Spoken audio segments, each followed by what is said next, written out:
Winter Garden and the poor man's fertilizer.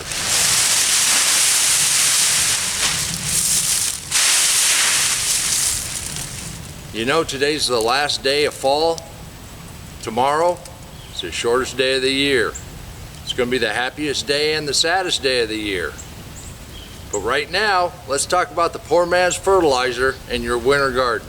Did the deep mulch guy just reveal a secret and say that he's using fertilizer? No. We don't put any fertilizer down, but there's a free fertilizer that I know you haven't thought about. I was blown away when I found out these statistics. Before we get into the poor man's fertilizer, and this ties back into what we do, is a deep mulch. We cover that soil. And the poor man's fertilizer has everything to do with the life in the soil. Yes, feeding that life in the soil, but more than that, it's protecting it. And that's what we do here with the deep mulch.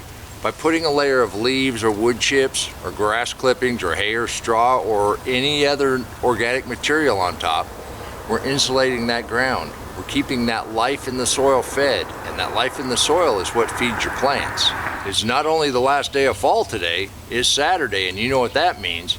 We go to you and we celebrate what's going on in your garden. But as we inch our way towards winter, almost everybody's garden has gone to sleep. But we have one contributor that has continued the cycle. Yes, that ties back into the book, The Cycle. Bruce is going to show us exactly what he's doing. He's planting, he's picking, he's piling up, and he's protecting his garden. Bruce is showing us a great example in the garden of addition by subtraction, protecting by pruning. By eliminating the dead wood and cutting and dropping, he's also adding to the pile, and he's ready to plant. But his weather has allowed him to continue to plant. He's got the next session coming up. He's got baby carrots in amongst these walking onions, and then he's preserving the harvest. The hardest work you ever do is harvest, but he's taken his moringa, gone from the tree to the leaves to drying to powdering. Now he has moringa that he can go ahead and add to any of his dishes. Bruce, I really appreciate you giving us some examples of showing us how the cycle just keeps us moving right on down the road. And you can pick up a copy of The Cycle. It'll help you move right on down the road and grow with success. It's available now and it's flying off the shelves. If you want to know some of my little secrets, I think it's well worth the read. And why would I be excited about winter?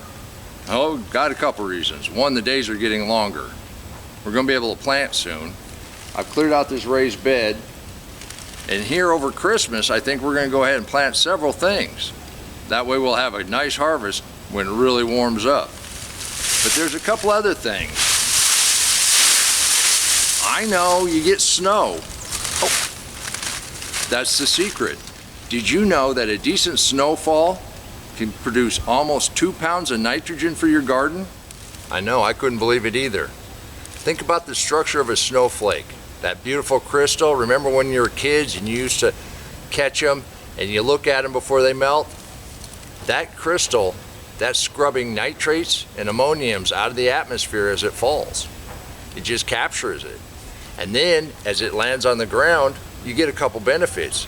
You get a nice blanket of snow, which insulates your ground, keeps it warmer, keeps that life happier.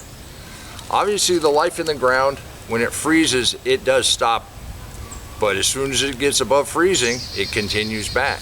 And as the snow melts, that nitrogen is slowly released into the soil.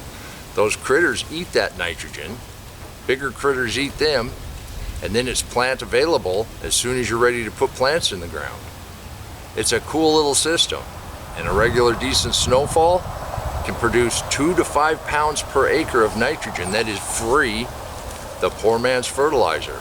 I'd never heard of that before, but I'm very intrigued and now I understand how that works. There is another benefit to winter, and that is the cold. I know, what am I talking about? Well, if you get a sustained amount of time where it's pretty cold, it can really do a good job on eliminating a bunch of the blights and the bad funguses that affect things. It also takes and knocks down the critter population. Some of the bad critters you don't want, you want that cold to freeze them out. It won't eliminate them all, and by putting mulch down, you are giving a little bit of habitat for some of them, but you're also providing habitat for the good critters that you want. As I continue to cut and drop, I'm gonna have to get some more leaves raked up. This is usually the time I ask you to go ahead and join us. We're just a loose-knit group of people that like to get our hands dirty and grow things that taste good. There's no obligation and it doesn't cost anything. You just send in a photo now and again. Help us motivate others on how to grow a garden. While I rake up a few more leaves, let's go on down to Texas and take a look at Mike and Linda's late fall garden. Mike and Linda have been using the deep mulch right along, and this weather is just wonderful for that spinach and that arugula. Mike, Linda, your Christmas salad's gonna be green. Leave a comment down below and let everybody know just how much you appreciate them sharing what's going on in their garden. After all, this is where we get ideas. This is where we get inspiration. And I get the motivation to come out here and rake leaves every day.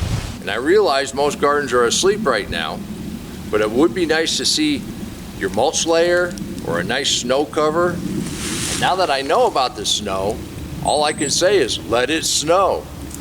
If God wants to give us some free fertilizer, that sticks with the deep mulch.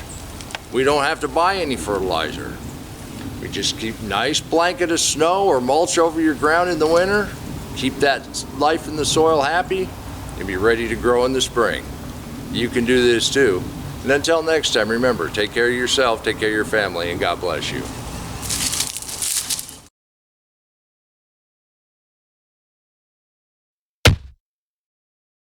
Come on, let's plant. Let's go plant garden.